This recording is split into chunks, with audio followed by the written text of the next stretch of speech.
If you're a cosmetic indie brand trying to develop a label or box, packaging in general in North America, you really need to know this. If you don't know me, my name is Diego Lapetina. I work with Atom Labs, and today I'm gonna explain what you are required to add on your label. Very simple, but very important. There's a lot of misinformation out there, and I wanna bring you reliable source. So to do this, what I did was I went to Health Canada website and I look for all the information that they ask to be present on a label or box package in general. So to start this, let's talk about what is a cosmetic. Any substance or mixture of substances manufactured, sold, or represented for use in cleansing, improving, altering the complexion, skin, hair, teeth, and include deodorant and perfumes. So if you're doing something like this, you're doing a cosmetic. And if you're doing a cosmetic, those are the information that you are required to put in the label. So the very first one is brand name. That's optional, but I want to tell you something. You should put it. The logo, I think that's very important info for the marketing. But if you go to the website, Health Canada /services/ consumer product safety, you're not going to find this there. But strongly recommend. Product identity, mandatory. So are you doing a shampoo, a toner? You have to say what it is. Ingredient list, yes, is mandatory. The INCI, you have to put in there with those beautiful names. You have to put. There's no way around. Okay. Directions for use, only if necessary for safety use, and this is especially for acids or something like this. Once again, I would strongly recommend you to put in there because your client wants to know how to use your product.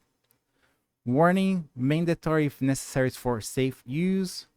So for example, if you have aerosol and this can explode at, I don't know, 50 degrees, you have to say that. Or if you have acid and you require a patch test, you have to say that.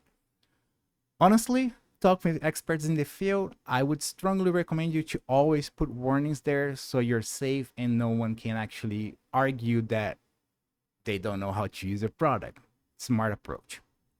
Expiry date not required. A lot of people use that simple of the little package with the 12 months and the little lid open. That's an option. Lot number, optional, but recommend for traceability.